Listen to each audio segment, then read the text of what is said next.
Hello y'all, Phoenix here. A little bit more energy today, quite a lot more energy actually, because I broke my fast. I'm off out, see my backpack? I'm off out busking. I haven't been able to work for a good few days while I've been fasting. The water fast made me very weak.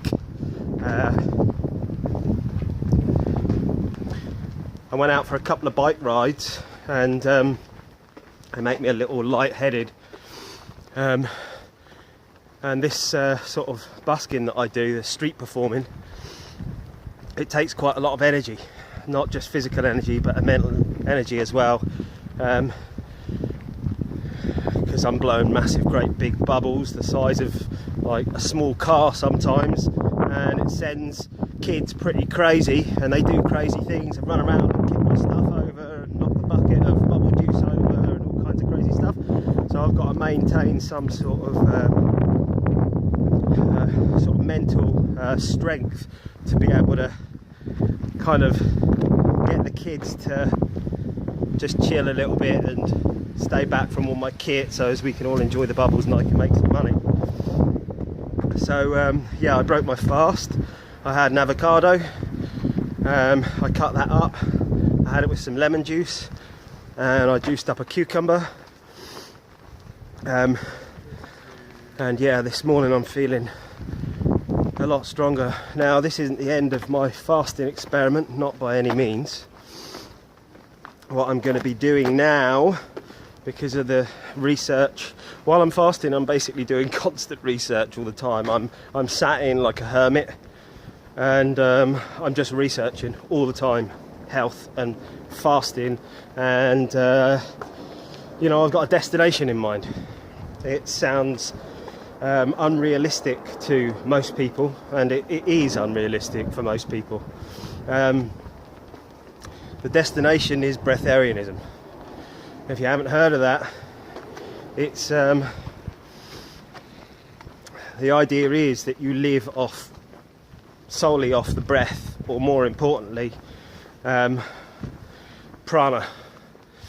the life force, the vital life force that animates everything, that's in everything, that surrounds everything. It's like the force in Star Wars, you know, prana, or chi as it's known in China. So that is the destination. How long it will take me to get there, and whether I'll be able to succeed at it, whether it's even possible, full stop, who knows. But that's where I'm headed. I'm headed in the direction to find out if I can live as a breatharian. That means no need for food or water at all. You live on prana, you live on sunlight, you live on breath. So I'm not breaking my fast. Well, I'm breaking my fast, my water fast, which went on for 5 full days, or 25 days if you include a few breaks.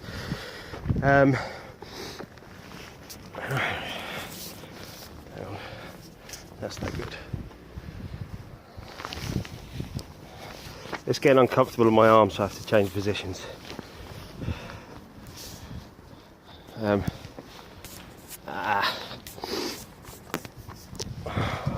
well, it doesn't matter, you can't see me so well, but that's more comfortable for my arms, so I'll have to do. So what have I found out? I've really started to look into dry fasting, and dry fasting is the beginning of the initiation into breatharianism.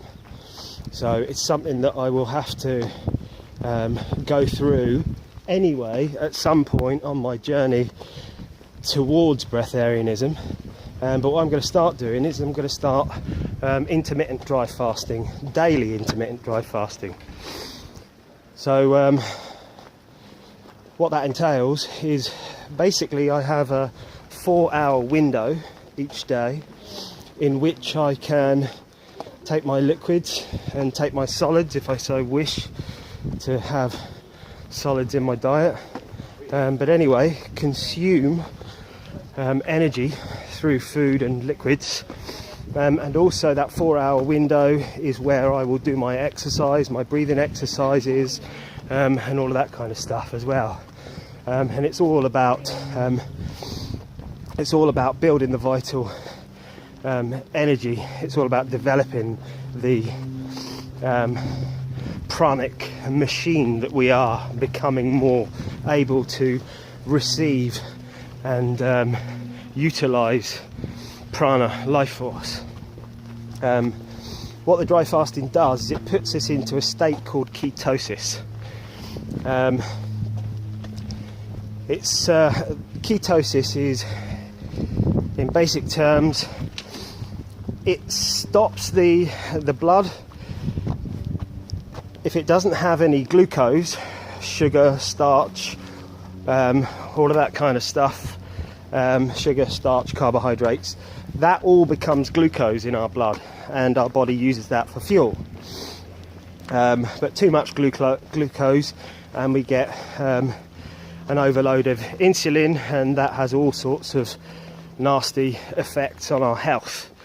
So the state of ketosis, what it does is, rather than burning glucose, because there aren't any to burn, what the body does is it starts to burn fat cells. It literally incinerates fat cells, and it uses them as energy instead. Now, fat cells have twice, I think it's 9 milligrams or something like that, or micrograms of